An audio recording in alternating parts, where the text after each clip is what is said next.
What does the word burn out denote in the sentence? ചോദ്യം ഇതാണ്. ഒന്നും കൂടെ വായിക്കാം. Sometimes I have to work harder than ever before. ചിലപ്പോഴൊക്കെ സാധാരണ ചെയ്യുന്നതിനേക്കാൾ ഹാർഡ് വർക്ക് എനിക്ക് ചെയ്യേണ്ടതായിട്ട് വരും. പുഷിങ് മൈ ഓൺ ലിമിറ്റ്സ്, എൻ്റെ ലിമിറ്റിൽ നിന്നല്ലാതെ ചെയ്യേണ്ടി വരും. And yes I do experience burn out, അപ്പോഴൊക്കെ ഞാൻ ബേൺ ഔട്ട് എക്സ്പീരിയൻസ് ചെയ്യാറുണ്ട്. ചോദ്യം ഇതാണ്, ബേൺ ഔട്ട് എന്ന് പറയുന്ന ഫ്രേസൽ വെർബിന്റെ അർത്ഥം എന്താണെന്നാണ് ചോദിച്ചിരിക്കുന്നത്. എല്ലാവർക്കും നമസ്കാരം. എല്ലാവർക്കും ഇംഗ്ലീഷിന്റെ ഒരു പ്രീവിയസ് ക്വസ്റ്റ്യൻ എക്സ്പ്ലനേഷൻ ക്ലാസ്സിലേക്ക് സ്വാഗതം. നമ്മുടെ LP UP ക്ലാസ്സുകൾ കൃത്യമായി നടന്നു വരികയാണ്. ഒരുപാട് ടോപ്പിക്കുകൾ നിങ്ങളുടെ കയ്യിൽ എത്തിയിട്ടുണ്ട്. വളരെ പ്രധാനപ്പെട്ട കാര്യമാണ് പ്രീവിയസ് ക്വസ്റ്റ്യൻ ചെയ്യുക എന്നുള്ളത്. LP UP ക്വസ്റ്റ്യൻസ് വളരെ മാത്രമേ നമുക്ക് അവൈലബിൾ ആയിട്ടുള്ളൂ. അതുകൊണ്ട് തന്നെ അത് മാത്രം ആശ്രയിച്ചിട്ട് കാര്യമില്ല. കേരള PSCയുടെ ഏത് പരീക്ഷകളിൽ ചോദിച്ച ഇംഗ്ലീഷ് ഗ്രാമർ ക്വസ്റ്റ്യൻ നിങ്ങൾ ചെയ്ത് പഠിക്കുക. അതിനൊരു ബുക്ക് ഞാൻ സജസ്റ്റ് ചെയ്തിട്ടുണ്ട്. ഒരു 2000 ചോദ്യങ്ങളെങ്കിലും ചെയ്തതിന് ശേഷം മാത്രം പരീക്ഷയ്ക്ക് പോകുക. നിങ്ങളുടെ സിലബസ് അനുസരിച്ച് ഉള്ള ക്വസ്റ്റ്യൻസ് ആണ് നിങ്ങൾ കൂടുതൽ ചെയ്യേണ്ടത്. ഈ ലേറ്റസ്റ്റ് ആയിട്ട് വന്ന ക്വസ്റ്റ്യനുകളിലും സിലബസ് അനുസരിച്ച് തന്നെയാണ്. ഇപ്പോൾ ഡിറ്റർമിനർ ഉൾപ്പെടെയുള്ള ടോപ്പിക്കുകൾ അതുപോലെ തന്നെ ചോദിച്ചിട്ടുണ്ട്. ക്ലാസ്സിലേക്ക് കടക്കുന്നതിന് മുമ്പ് ഒരു ചെറിയ കാര്യം പറയാം. പണ്ടൊരാൾ ഇന്റർവ്യൂവിന് പോയപ്പോൾ അയാളോടൊരു ചോദ്യം ചോദിച്ച ചോദ്യം ഇങ്ങനെയാണ്: നിങ്ങൾ ഒരു കാറിൽ നിങ്ങളുടെ വീട്ടിലേക്ക് പോകുന്നു. ഇടിയും മഴയുമുള്ള ഒരു ഭീകരമായ രാത്രിയാണ്. നിങ്ങൾ തന്നെ വീടെത്തുമെന്ന് ഉറപ്പില്ല. ആ സമയത്ത് 3 പേർ ബസ് കാത്തു നിൽക്കുന്നു. 1 പടുകളവിയായ ഒരു സ്ത്രീ, 2 ആപത്തിൽ സഹായിച്ച നിങ്ങളുടെ സുഹൃത്ത്. പണ്ട് നിങ്ങൾ വണ്ടി ഇടിച്ച് കിടന്നപ്പം അയാളുടെ കാറിൽ നിങ്ങളെ എടുത്ത് ഹോസ്പിറ്റലിൽ എത്തിച്ച് ബ്ലഡ് തന്ന് രക്ഷപ്പെടുത്തിയ നിങ്ങളുടെ ആത്മാർത്ഥ സുഹൃത്ത്. 3-മത്തെ നിങ്ങൾ ഇത്രയും കാലം കാത്തിരുന്ന നിങ്ങളുടെ കൺസെപ്റ്റിലെ നായകൻ അല്ലെങ്കിൽ നായിക, നിങ്ങളുടെ ട്രൂ ലവ്. നിങ്ങൾ ഇത്രയും നാൾ കാത്തിരുന്നത് ഇദ്ദേഹത്തെ കാണാൻ വേണ്ടിയാണ്. എന്നിട്ട് ചോദിച്ചു, ഒരാളെ കൂടെ മാത്രമേ നിങ്ങൾക്ക് സഹായിക്കാൻ പറ്റൂ. ഒരാളെ മാത്രമേ സഹായിക്കാൻ പറ്റൂ. ഡ്രൈവർ സീറ്റ് കൂടാതെ ഒരു സീറ്റ്, അത് മാത്രമേ ഉള്ളൂ. അത് ഏത് കാറാണെന്ന് ചോദിക്കരുത്. അങ്ങനെ ഒരു കാറുണ്ട്, ലെംബോർഗിനി എന്നൊരു കാറാണ്. അപ്പം അങ്ങനെയാണെങ്കിൽ നിങ്ങൾ ആർക്ക് ഇമ്പോർട്ടൻസ് കൊടുക്കും? ചോദ്യം ചോദിച്ച ആള് ഒരു കാര്യവും കൂടെ പറഞ്ഞു. ഓർക്കുക, ആ സ്ത്രീ ഇന്ന് രാത്രി നിങ്ങൾ സഹായിച്ചില്ലെങ്കിൽ ഒരുപക്ഷെ അവർ മരിച്ചു പോയേക്കാം. അവരുടെ മരണത്തിന് കാരണം നിങ്ങളാണെന്ന് ആലോചിച്ച് നിങ്ങൾ ഒരുപാട് ദുഃഖിച്ചേക്കാം. 2-മത്തത് ആപത്തിൽ ഉപകരിച്ച സുഹൃത്ത്. അയാൾക്ക് നൽകാതെ പോകുന്ന ചെറിയ കാര്യങ്ങൾ പോലും വളരെ വലിയ തെറ്റാണ്. രാമായണത്തിൽ പറയുന്നുണ്ട്, പ്രത്യുപകാരം മറക്കുന്ന പുരുഷൻ ചത്തതിനൊക്കുമേ ജീവിച്ചിരിക്കലോ. 3-മത്തെ, നിങ്ങളുടെ ജീവിതമാണ്. ഈ പറയുന്ന ആളെ നിങ്ങൾ ഇനി കണ്ടില്ലെന്ന് വരാം. This may be the last chance.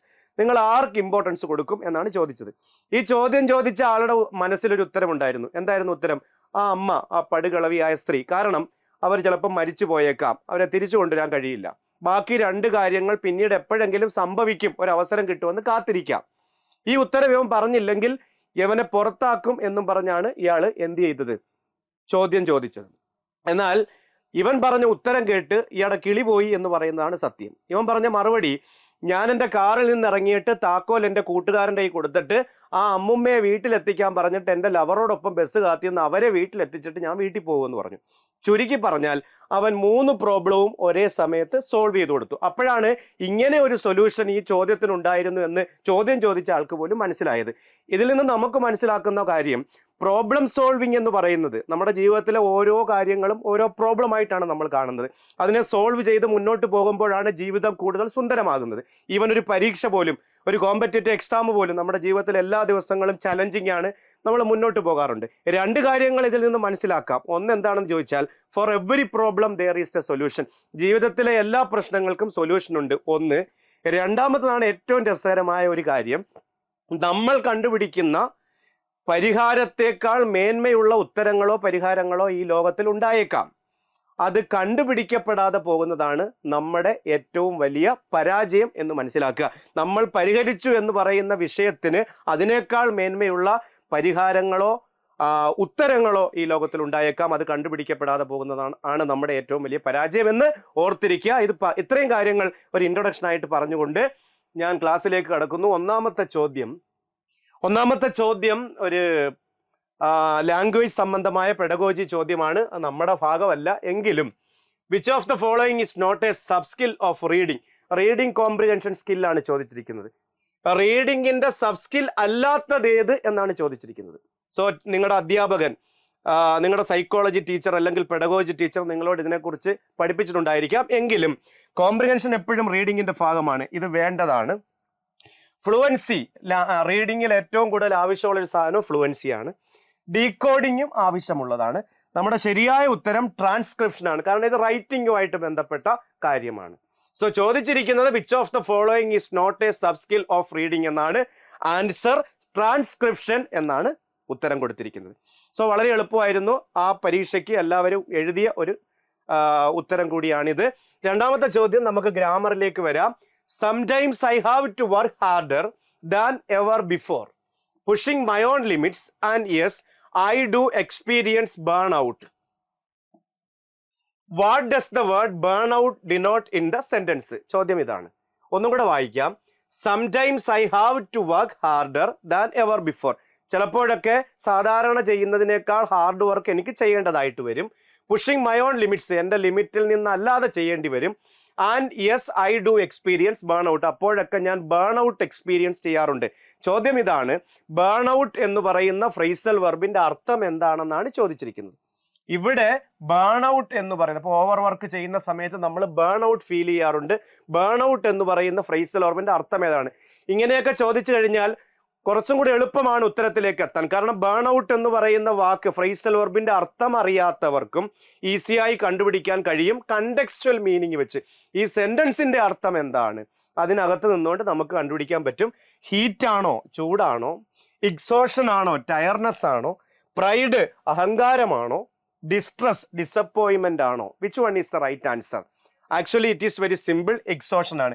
കാരണം നെഗറ്റീവായിട്ട് പറയുന്ന ഇത് മാത്രമാണ്. നമ്മൾ വർക്ക് ചെയ്യുമ്പോൾ എക്സോഷൻ നമുക്ക് അനുഭവപ്പെടുന്നത് എന്താണ്? ടയർനെസ് ആണ് അനുഭവപ്പെടുന്നതെന്ന് നമുക്കറിയാം. സോ രണ്ടാമത്തെ ചോദ്യം ഗ്രാമർ ആയിരുന്നു, അതൊരു ഫ്രേസൽ വെർബ് ആയിരുന്നു. നിങ്ങളുടെ സിലബസിൽ കൊടുത്തിരിക്കുന്ന ടോപ്പിക്കാണ് ഫ്രേസൽ വെർബ്. വൊക്കാബുലറി അഡീഷണൽ ആയിട്ട് കൊടുത്തിരിക്കുന്ന ഫ്രേസൽ വെർബ് മാത്രമാണ്, ബാക്കി വൊക്കാബുലറി എന്നും പറഞ്ഞാണ് കൊടുത്തിരിക്കുന്നത്. രണ്ടാമത്തെ ചോദ്യം മനസ്സിലായെന്ന് പ്രതീക്ഷിക്കുന്നു. 10 ചോദ്യങ്ങളേ ഉള്ളൂ. He will have reached Dubai by next Wednesday. Identify the tense of the sentence. ഇവിടെ ഇങ്ങനെ ചോദിക്കാം, ടെൻസ് സിലബസിലുള്ള ഒരു ടോപ്പിക് ആയതുകൊണ്ട് തന്നെ ഒരു സെന്റൻസ് എക്സാമ്പിൾ തന്നിട്ട് അത് ഏത് ടെൻസിലാണെന്ന് ചോദിക്കാം. ഹി വിൽ ഹാവ്, ഇതാണ് നമുക്ക് കണ്ടുപിടിക്കാനുള്ള മാർഗം. Will or shall plus form ഇതാണ്, subject plus will or shall plus have plus V3. ഈ ഫോമിൽ വരുന്ന ഫോം ഏതാണ്? ടെൻസ് ഫോം 12 ടെൻസ് ആണ്. Simple present, subject plus V1 plus object. Present continuous, subject plus is am are plus ING plus object. Present perfect, subject plus has or have plus V3 plus object. Present perfect continuous, subject plus has or have plus been plus ING plus object. കാണാൻ പഠിച്ചിരിക്കുക, അതാണ് വേണ്ടത് ഇങ്ങനെയുള്ള ചോദ്യങ്ങൾക്ക് ഉത്തരം എഴുതാൻ. Simple past, subject plus V2 plus object. Past continuous, subject plus was or were plus ING plus object. Past perfect, subject plus had plus V3 plus object. Past perfect continuous, subject plus had plus been plus ING plus object. Future, simple future, subject plus will or shall plus V1 plus object. Future continuous, subject plus will or shall plus B plus ING plus object. Future perfect, subject plus will or shall plus have plus V3 plus object. Future perfect continuous, subject plus will or shall plus have plus been plus ING plus object. ഇത്രയും അറിയാവുന്ന ഒരാളെ സംബന്ധിച്ച് ഇത് കണ്ടുപിടിക്കാൻ ഒരു പാടുമില്ല. ഇത് future ആണെന്ന് മനസ്സിലായാൽ ഉത്തരത്തിലേക്ക് എത്താം. പക്ഷെ ചോദിച്ചിരിക്കുന്നതെല്ലാം, ഓപ്ഷനിൽ കൊടുത്തിരിക്കുന്നതെല്ലാം ഫ്യൂച്ചർ തന്നെയാണ്. അപ്പൊ ഫോം അറിയണം. Subject plus will or shall plus how plus V3 plus object എന്ന ഫോമിൽ വരുന്ന ടെൻസിന്റെ പേര് ഫ്യൂച്ചർ പെർഫെക്റ്റ് എന്നാണ്. എന്താണ് പേര്? Future perfect. 12 ടെൻസ്, അതിന്റെ പേര്, അതിന്റെ എക്സാമ്പിൾ പഠിച്ചു വെക്കുന്നവർക്ക് ഈസി ആയിട്ട് ഇങ്ങനെയുള്ള ചോദ്യങ്ങൾക്ക് ഉത്തരം എഴുതാം. ഇങ്ങനെ അപൂർവമായേ ചോദിക്കാറുള്ളൂ. സാധാരണ ടെൻസ് ചോദ്യങ്ങൾ fill in the gaps using the correct forms of the verbs given in the bracket എന്നും പറഞ്ഞാണ് ചോദിക്കുന്നത്. പക്ഷെ ഇത് വെറൈറ്റി ചോദ്യമാണ്. അപ്പൊ ടെൻസിന്റെ ഫോം അറിയാവുന്നവർക്ക് ഉത്തരം എഴുതാൻ കഴിയുന്ന ഒരു ചോദ്യമായിരുന്നു. ഫ്യൂച്ചർ പെർഫെക്റ്റ് ആണ് റൈറ്റ് ആൻസർ. ക്വസ്റ്റ്യൻ നമ്പർ 3 അവസാനിച്ചു. Question number 4. The professor spoke for hours but could not communicate to his students. Which phrasal verb could be used as a substitute for the word communicate? വളരെ എളുപ്പമുള്ളൊരു ചോദ്യം. ചോദിക്കേണ്ടത് വളച്ചു കെട്ടി ചോദിച്ചു. സത്യം പറഞ്ഞാൽ communicate എന്ന അർത്ഥം വരുന്ന ഫ്രേസൽ വെർബ് ഏതാണെന്ന് ചോദിച്ചാൽ മതിയായിരുന്നു. ഒരുപാട് വളച്ചു കെട്ടിയ ഒരു ചോദ്യം ചോദിച്ചിരിക്കുന്നു. The professor spoke for hours but could not communicate. ഇവിടെ കമ്മ്യൂണിക്കേറ്റിന് പകരം ഉപയോഗിക്കാൻ സാധ്യതയുള്ള ഫ്രേസൽ വെർബ് ഏതാണ്? സത്യം പറഞ്ഞാൽ ഓപ്ഷനകത്ത് ഇല്ല. ഗെറ്റ് അക്രോസ് വരത്തില്ല, ഗെറ്റ് അറൗണ്ട് വരത്തില്ല, ഗെറ്റ് എഹെഡ് വരത്തില്ല, ഗെറ്റ് ബൈയും വരത്തില്ല. ആൻസർ പുട്ട് അക്രോസ് ആണ്. എല്ലാവർക്കും അറിയാം, നമ്മൾ പുട്ട് ചേർത്ത് പഠിക്കുന്ന ഫ്രേസൽ വെർബിൽ ഏറ്റവും മുന്നിൽ നിൽക്കുന്നതാണ് പുട്ട് അക്രോസ്. പുട്ട് അക്രോസ് എന്ന് പറയുന്ന ഫ്രേസൽ വെർബിന്റെ അർത്ഥം കമ്മ്യൂണിക്കേറ്റ് എന്നാണ്. ആൻസർ വരേണ്ടത് പുട്ട് അക്രോസ് എന്നാണ്. കമ്മ്യൂണിക്കേറ്റിന് പുട്ട് അക്രോസ്. ഒരു എക്സാമ്പിൾ പറഞ്ഞാൽ he tried to put across his ideas in English but he failed. അവൻ അവൻ്റെ ഐഡിയാസ് ഇംഗ്ലീഷിൽ കമ്മ്യൂണിക്കേറ്റ് ചെയ്യാൻ ശ്രമിച്ചു, പക്ഷെ പരാജയപ്പെട്ടു. Put across his ideas. Next one. അപ്പോൾ പുട്ട് ചേർത്ത് വരുന്ന ഫ്രേസൽ ഓർബിന്റെ പഠിച്ചു വെക്കുക, അത് സ്ഥിരമായിട്ട് ചോദിക്കുന്നതാണ്. Put on wear, put off postpone, put up with tolerate, put an end to stop, put by save, put across communicate, put forth use അല്ലെങ്കിൽ produce, put up with tolerate. ഇത്രയും 10 എണ്ണമെങ്കിലും പഠിച്ചു വെക്കുക. കാരണം ഈ ഫ്രേസൽ ഓർബ് പഠിക്കുന്ന എല്ലാവരും തുടക്കത്തിൽ പഠിക്കുന്നത് പുട്ട് ചേർത്ത് വരുന്ന ഫ്രേസൽ ഓർബാണ്. ഒന്നുകൂടെ പറയാം. Put on wear, put off postpone, put up with tolerate, put an end to stop, put by save, put up build or stay, put across communicate, put forth use or produce, put by save. ഇത്രയുമാണ് പ്രധാനപ്പെട്ട phrasal orb. ഒന്ന് not ചെയ്യുക, അല്ലെങ്കിൽ നിങ്ങൾ നമ്മുടെ class phrasal ഓർബിന്റെ class കാണുമ്പോൾ അതിനകത്ത് കൃത്യമായിട്ട് കൊടുത്തിട്ടുണ്ട്. ടെൻസിന്റെ ക്ലാസ് ഉണ്ട്, അതെടുത്ത് കാണുക. സിലബസ് അനുസരിച്ച് ടെൻസ്, പിന്നെ അതുപോലെ തന്നെ എന്താണ് ഫ്രേസൽ വെർബ്, ഇതൊക്കെയാണ് ഫ്രേസൽ വെർബാണ് കൂടുതൽ ചോദിച്ചിരിക്കുന്നത്. ഇപ്പൊ 2 ചോദ്യങ്ങൾ, ബേൺ ഔട്ട് ചോദിച്ചു, പുട്ട് അക്രോസ് ചോദിച്ചു. ഓക്കെ, ഇതിനകത്ത് ഉത്തരമില്ല. Next, this has been a wonderful event and I stand before you to speak dash all of us tonight. വളരെ രസകരമായ ഒരു ചോദ്യം. ടോപ്പിക്കിന്റെ പേര് പ്രിപ്പോസിഷൻ. സിലബസിൽ ഉൾപ്പെടുത്തിയിരിക്കുന്ന ടോപ്പിക്കാണ് പ്രിപ്പോസിഷൻസ്. പ്രിപ്പോസിഷൻ പഠിക്കുമ്പോൾ 2 ടൈപ്പാണ് പഠിക്കുന്നത്. ഒന്ന് സിമ്പിൾ പ്രിപ്പോസിഷൻസിന്റെ യൂസേജ് പഠിക്കണം. In, on, for, of, by, since തുടങ്ങിയുള്ള പഠിക്കണം. അതാണ് കൂടുതൽ പഠിക്കാനുള്ളത്. രണ്ടാമത്തത് വേർഡ്സ് അലോങ് വിത്ത് പ്രിപ്പോസിഷൻ. ചില വാക്കുകളുടെ കൂടെ ഇന്ന പ്രിപ്പോസിഷനെ ഉപയോഗിക്കുമെന്ന് നമ്മൾ നിഷ്കർഷിച്ചിട്ടുണ്ട്. Congratulate on, afraid of, consist of, in accordance with, ഇങ്ങനെയുള്ള വാക്കുകൾ കൂടുതൽ പഠിച്ചാൽ ആ ടോപ്പിക്ക് നമുക്ക് കവർ ചെയ്യാൻ പറ്റും. 2ന്റെയും ക്ലാസ് സെപ്പറേറ്റ് ആയിട്ട് നമ്മൾ ആപ്പിൽ കൊടുത്തിട്ടുണ്ട്. ഇവിടെ അർത്ഥം വെച്ച് കണ്ടുപിടിക്കുക. ഇംഗ്ലീഷിൽ അർത്ഥമുള്ള പ്രിപ്പോസിഷനും ഉണ്ട്, അർത്ഥമില്ലാത്ത പ്രിപ്പോസിഷനും ഉണ്ട്. അർത്ഥം ഇല്ലെന്ന് പൂർണ്ണമായിട്ടും പറയാൻ പറ്റത്തില്ല. ചില പ്രിപ്പോസിഷന്റെ അർത്ഥം കണ്ടെക്സ്റ്റ് അനുസരിച്ച് മാറിക്കൊണ്ടിരിക്കും. ഫോർ എക്സാമ്പിൾ, ഇൻ എന്ന് പറയുന്ന വാക്കിന്റെ അർത്ഥം ചോദിച്ചാൽ ചിലർ അകത്ത് എന്ന് പറയും. എന്നാൽ എല്ലായിടത്തും ഇന്നിന്റെ അർത്ഥം അകത്തെന്നല്ല. For example, in the house എന്ന് പറഞ്ഞു കഴിഞ്ഞാൽ വീട്ടിനകത്തുനിന്നാണ്. ഓക്കെ, അവിടെ നോ പ്രോബ്ലം. എന്നാൽ ഇന്നേ കാർ എന്ന് പറയുമ്പോൾ കാറിൽ യാത്ര ചെയ്തു എന്നാണ് പറയുന്നത്, കാറിനകത്തു എന്നുള്ള അർത്ഥമില്ല. ഇൻ 1997 എന്ന് പറയുമ്പം 1997 ഉള്ളിൽ എന്നല്ല അർത്ഥം, മറിച്ച് 1997 എന്നാണ് അർത്ഥം. അപ്പൊ നമ്മൾ മനസ്സിലാക്കേണ്ട കാര്യം, ഈ ഇന്നെന്ന് പറയുന്ന പ്രിപ്പോഷൻ പല സിറ്റുവേഷനിൽ, preposition of place, preposition of time എന്നൊക്കെ പറഞ്ഞ് ട്രാവൽ മാറിക്കൊണ്ടിരിക്കുമ്പോൾ അതിന്റെ അർത്ഥവും മാറിക്കൊണ്ടിരിക്കും. എന്നാൽ ചില പ്രിപ്പോസിഷൻസ് അർത്ഥം നിഷ്കർഷിച്ചിട്ടുണ്ട്, കാരണം ആ അർത്ഥത്തിൽ ഉപയോഗിക്കും. ബിറ്റ്വീൻ എന്ന് പറയുന്ന പ്രിപ്പോഷന്റെ അർത്ഥം ഇടയിൽ എന്നാണ്. Raju sits between Ravi and Raju എന്ന് പറയുമ്പോൾ ഇടയിൽ നിന്നാണ് അർത്ഥം. എമംഗ് ഇടയിൽ നിന്നാണ്, 2ൽ കൂടുതൽ ആൾക്കാരുടെ ഇടയിൽ നടക്കുന്ന കാര്യമാണ്. ദേ കോറൽഡ് എമംഗ് ദംസെൽസ് എന്ന് പറയും. ബിസൈഡും ബിസൈഡ്സും പ്രിപ്പോഷൻസ് ആണ്. എത്ര പേർക്ക് അറിയാം? ബിസൈഡും ബിസൈഡ്സും പ്രിപ്പോഷൻ ആണ്, അർത്ഥമുള്ള പ്രിപ്പോഷൻ. ബിസൈഡ് എന്ന് വെച്ചാൽ ബൈ ദ സൈഡ് ഓഫ്, അരികിൽ. ബിസൈഡ്സ് എന്ന് വെച്ചാൽ കൂടാതെ.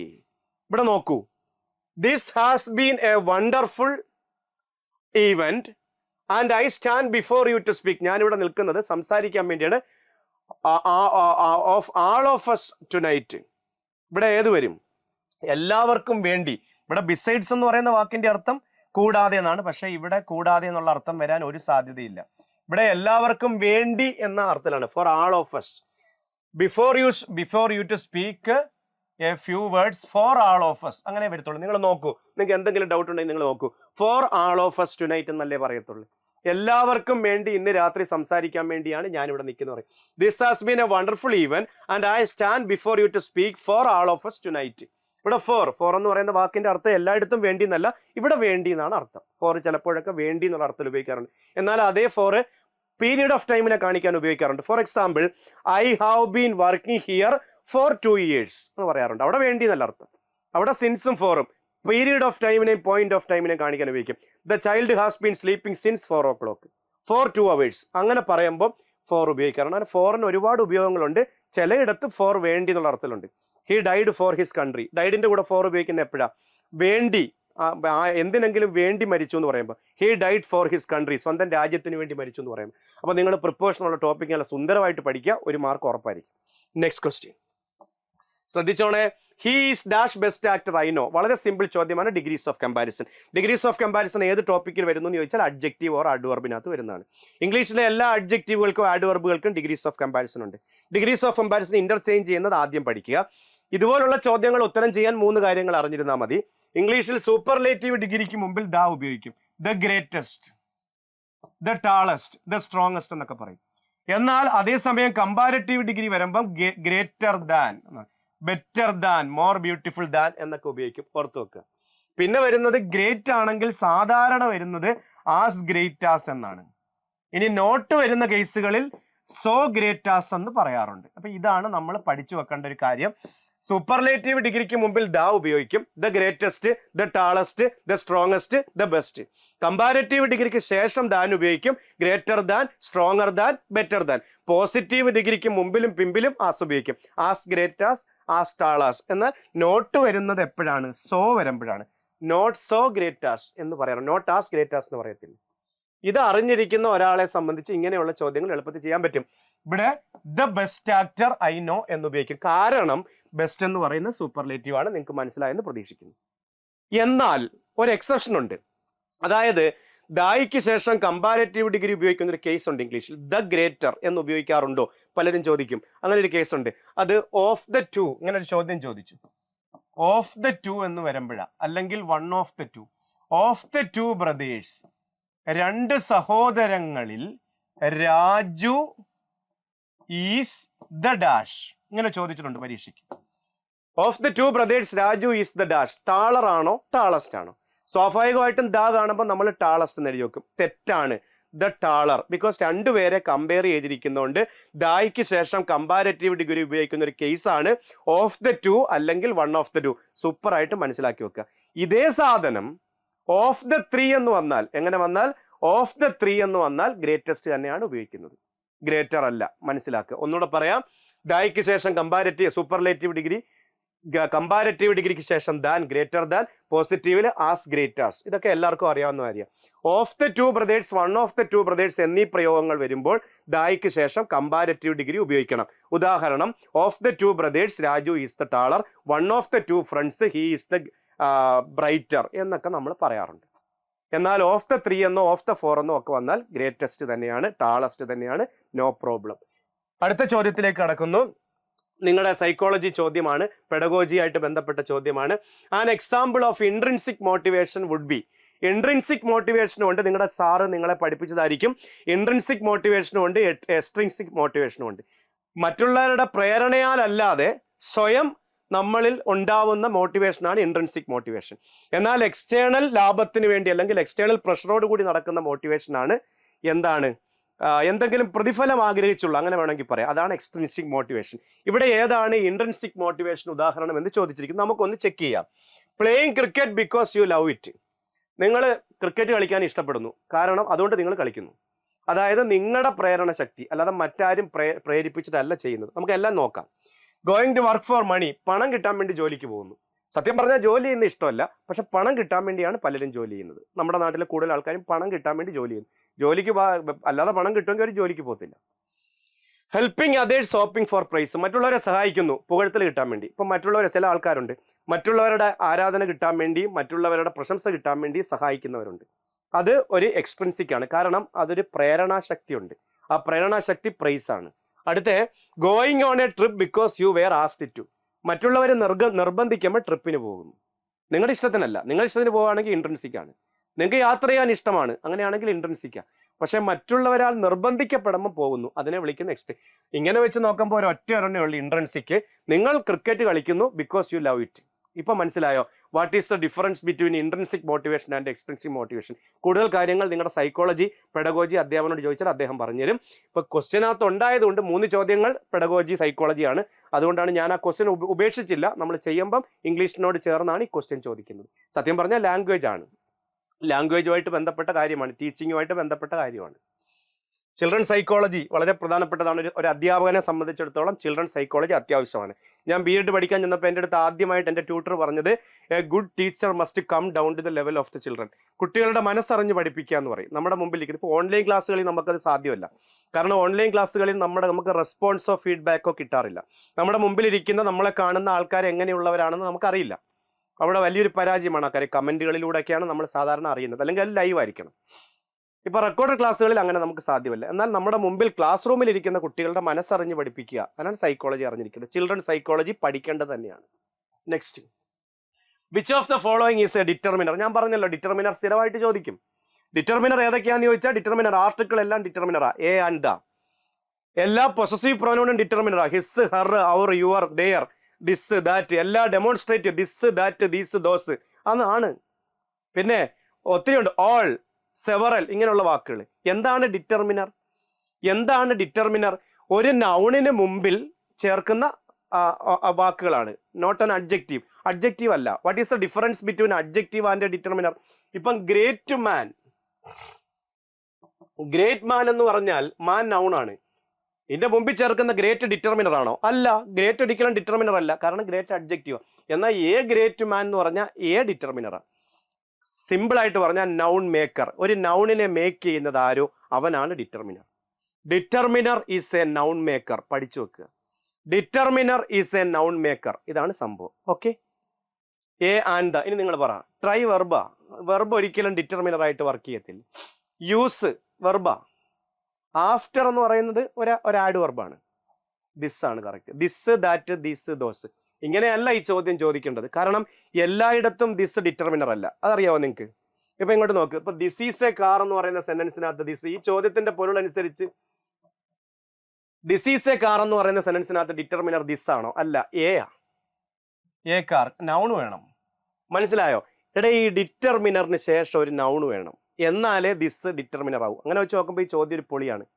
ഈ ചോദ്യം അത്ര നല്ല ചോദ്യമല്ല. ദിസ് എല്ലായിടത്തും ഡിറ്റർമിനർ അല്ല. എന്നാൽ ദിസ് കാർ എന്ന് പറഞ്ഞിട്ട് ചോദിക്കുക ദിസ് എന്താണെന്ന് ചോദിച്ചാൽ ദിസ് ഡിറ്റർമിനറാണ്. ഇപ്പൊ മനസ്സിലായോ? അതായത് ഈ ഡിറ്റർമിനർ എന്ന് പറയുന്ന വാക്കിന് ശേഷം ഒരു നൗൺ വേണം. A car, the car, an umbrella, ഇങ്ങനെ പറയുമ്പം ആണ് നമ്മൾ സാധാരണ ഡിറ്റർമിനർ. അപ്പോൾ എൻ്റെ ഡിറ്റർമിനർ ക്ലാസ് കണ്ടാൽ നിങ്ങൾ സെറ്റ് ആയിക്കോളും. അതിനകത്ത് അഡ്ജക്റ്റീവ് വരുന്നുണ്ട്. Little, A little, few, A few, the little, the few, many, much, more, ഇതൊക്കെ വരുന്നുണ്ട്. ഇത് അഡ്ജക്റ്റീവായിട്ട് വർക്ക് ചെയ്യുന്ന ഡിറ്റർമിനറുകളാണ്. അതും പഠിച്ചു വെച്ചോണം. ചിലയിടത്ത് അഡ്ജക്റ്റീവുകൾ ഡിറ്റർമിനർ ആവും, എല്ലായിടത്തും ഇല്ല. ഇപ്പൊ ഗ്രേറ്റ് മാൻ എന്ന് പറയുമ്പോൾ ഇല്ല. ഓക്കെ, സൂപ്പറായിട്ട് പഠിക്കുക. Next question. There used to be a time when I dash run 3 miles at a stretch. Super ചോദ്യമാണ്. ടോപ്പിക്കിന്റെ പേര് മോഡൽ ഓക്സിലറി വെർബ്. നിങ്ങളുടെ സിലബസിൽ നല്ല സുന്ദരമായിട്ട് വെണ്ടയ്ക്ക് അക്ഷരത്തിൽ കൊടുത്തിട്ടുണ്ട് മോഡൽ ഓക്സിലറി വെർബ്. ഇത് പറയാവൂ, ഇത് എങ്ങനെ കണ്ടുപിടിക്കും? Can, will, should, could. There used to be a time. പണ്ടൊരു സമയം ഉണ്ടായിരുന്നു. എല്ലാവരും പറയത്തില്ലേ, എനിക്ക് പണ്ടൊരു സമയം ഉണ്ടായിരുന്നു, ഞാൻ അന്നൊക്കെ കിലോമീറ്ററുകൾ ഓടുമായിരുന്നു, ഓടാൻ കഴിയുമായിരുന്നു. സാധാരണ എബിലിറ്റി ടു ഡു സംതിങ് കാണിക്കുന്ന മോഡൽ ഓക്സിലറി വെർബ് ഏതാണെന്നറിയാവോ? ക്യാനാ. ഏതാ? Can. I can dance, I can sing a song, I can walk freely. നമുക്കൊരു കാര്യം കഴിയുമെന്ന് കാണിക്കാൻ ക്യാൻ ഉപയോഗിക്കുന്നത്. ക്യാനിന്റെ ഏറ്റവും പ്രധാനപ്പെട്ട ഉപയോഗം അതാ. പക്ഷെ ഇവിടെ ക്യാൻ ചേരത്തില്ല. വൈ? ബിക്കോസ് ഇത് പാസ്റ്റ് ആണ്. There used to be a time when I could, കഴിയുമായിരുന്നു. I could run 3 miles at a stretch. ഉണ്ട്, ഓപ്ഷനിൽ ഉണ്ട്. ഇതാ നടക്കുന്നു. ഇങ്ങനെ ഇത് കണ്ടുപിടിക്കുന്നു. വേറെ ഒന്നും വരത്തില്ല. വിൽ ഫ്യൂച്ചറിനെ കാണിക്കുന്നു, അല്ലെങ്കിൽ ഡിറ്റർമിനേഷനെ കാണിക്കുന്നു. ക്യാൻ എബിലിറ്റി ടു ഡു സംതിങ്ങിനെ കാണിക്കുന്നു, പൊളൈറ്റ് റിക്വസ്റ്റിനെ കാണിക്കുന്നു. അപ്പം അതൊന്നും വരത്തില്ല. Language test that assess a person's practical language skill and language competency are. ഇത് നിങ്ങളുടെ പെഡഗോജിയാണ്. എങ്ങനെയുള്ള ലാംഗ്വേജ് ടെസ്റ്റ്? ഒരു വ്യക്തിയുടെ പ്രാക്ടിക്കൽ ലാംഗ്വേജ് സ്കില്ലും ലാംഗ്വേജ് കോമ്പിറ്റൻസിയും അസസ് ചെയ്യുന്ന ലാംഗ്വേജ് ടെസ്റ്റിനെ വിളിക്കുന്ന പേര് പറയാവോ? Proficiency test. കൂടുതൽ diagnostics test, achievement test, aptitude test, അതിനെക്കുറിച്ച് നിങ്ങളുടെ സൈക്കോളജി അധ്യാപകനോട് ചോദിക്കുക. പെഡഗോജി പഠിപ്പിക്കുന്ന ടീച്ചർ നിങ്ങൾക്ക് പറഞ്ഞു തരും. ഇത് മാത്രം ഞാൻ പറഞ്ഞുതരാം. Language test that assess a person's practical language skill and language competency. ഒരാളുടെ പ്രാക്ടിക്കൽ ലാംഗ്വേജ് സ്കില്ലും ലാംഗ്വേജ് കോമ്പിറ്റൻസിയും അസസ് ചെയ്യുന്ന പരീക്ഷയെ വിളിക്കുന്ന പേര് പ്രൊഫിഷ്യൻസി ടെസ്റ്റ് എന്നാണ്. പഠിച്ചു വെക്കുക. അത് പഠിച്ചു വെക്കുക. ബാക്കി നിങ്ങൾ ചോദിച്ചു മനസ്സിലാക്കുക. Okay, next. ഓക്കെ, ഇത്രയും ചോദ്യങ്ങൾ 10 ചോദ്യങ്ങളാണ് നമ്മൾ ഡിസ്കസ് ചെയ്തത്. അതിൽ 3 എണ്ണം പെഡഗോജി സൈക്കോളജി ആയിരുന്നു. ബാക്കി നമ്മുടെ ഗ്രാമറാണ്. ഗ്രാമർ ക്വസ്റ്റ്യൻസ് വളരെ എളുപ്പമുള്ള ചോദ്യങ്ങളുമായിരുന്നു. 2 ഫ്രേസൽ വെർബ് ചോദിച്ചു, ഒരു ഡിറ്റർമിനർ ചോദിച്ചു, അങ്ങനെ ടെൻസ് ചോദ്യം ചോദിച്ചു. ടെൻസ് ഡയറക്റ്റ് ആയിട്ടാണ് ചോദിച്ചത്. അപ്പം ഓരോ ചോദ്യ പേപ്പർ കാണുമ്പോഴും നിങ്ങൾ മനസ്സിലാക്കേണ്ട ഒരു കാര്യം, ഇംഗ്ലീഷ് ഗ്രാമർ പ്ലസ് വൊക്കാബുലറി പഠിക്കുന്നവർക്ക് എളുപ്പമുള്ള ചോദ്യങ്ങളായിരിക്കും. അല്ലാതെ വലിയ നിലവാരമുള്ള ഭയങ്കര സംഭവമാണെന്നോ KS നിലവാരത്തിലൊന്നും അല്ല ചോദിക്കുന്നത്. 10 മാർക്ക് നിങ്ങൾക്ക് സ്കോർ ചെയ്യാൻ പറ്റും. നിങ്ങൾ സൈക്കോളജി, പെഡഗോജി, ഇംഗ്ലീഷ്, വൊക്കാബുലറി ഇത്രയും കാര്യങ്ങൾ പഠിച്ചെടുത്താൽ നിങ്ങൾക്ക് ഈ 10 മാർക്ക് നിങ്ങളുടെ കയ്യിലിരിക്കും. ഈ 10 മാർക്ക് നിങ്ങളുടെ റാങ്ക് നിർണ്ണയിക്കുന്നതിൽ വളരെ പ്രധാനപ്പെട്ടതുമാണ്. ഗ്രാമറൊക്കെ വളരെ സിമ്പിളായിട്ടാണ് ഞാൻ പഠിപ്പിക്കുന്നത്. കുറഞ്ഞ സമയം കൊണ്ടാണ് ഞാൻ കൂടുതൽ കാര്യങ്ങൾ പഠിപ്പിക്കുന്നത്. എൻ്റെ ക്ലാസ് കൃത്യമായിട്ട് നിങ്ങൾ ഫോളോ ചെയ്യുകയാണെങ്കിൽ ഗ്രാമർ പ്ലസ് വൊക്കാബുലറി നിങ്ങൾക്ക് ഈസി ആയിട്ട് 7 മാർക്ക് അല്ലെങ്കിൽ 8 മാർക്ക് സ്കോർ ചെയ്യാൻ കഴിയും. അപ്പോൾ എല്ലാവർക്കും ആശംസകൾ. ഞാൻ പറഞ്ഞ കാര്യം മറക്കരുത്, പ്രീവിയസ് ക്വസ്റ്റ്യൻ ചെയ്യുക. അവൈലബിൾ ആയിട്ടുള്ള UP ക്വസ്റ്റ്യൻസ് നമ്മൾ ചെയ്യിപ്പിക്കുന്നുണ്ട്, LP ക്വസ്റ്റ്യൻ ചെയ്യിപ്പിക്കുന്നുണ്ട്. അതുകൂടാതെ കൂടുതൽ ക്വസ്റ്റ്യൻസ് ചെയ്യാൻ നിങ്ങൾ ശ്രമിക്കുക. അത് ഏത് ക്വസ്റ്റ്യൻ ആയാലും പ്രീവിയസ് ക്വസ്റ്റ്യൻ പേപ്പർ എടുത്തു വെച്ച് ചെയ്ത് പഠിക്കുക. നിങ്ങളുടെ സിലബസ് അനുസരിച്ചുള്ള ക്വസ്റ്റ്യൻസ് കൂടുതൽ ചെയ്യാൻ ശ്രമിക്കുക. Thank you my dear friends. നിങ്ങളുടെ ക്ലാസ്സിനെ കുറിച്ചുള്ള നിങ്ങളുടെ അഭിപ്രായങ്ങൾ നിങ്ങൾ കമൻറ്റ് ചെയ്യാൻ മറക്കരുത്. Thank you for your wonderful cooperation. See you next class. Bye from Ranjith R K Thazhava.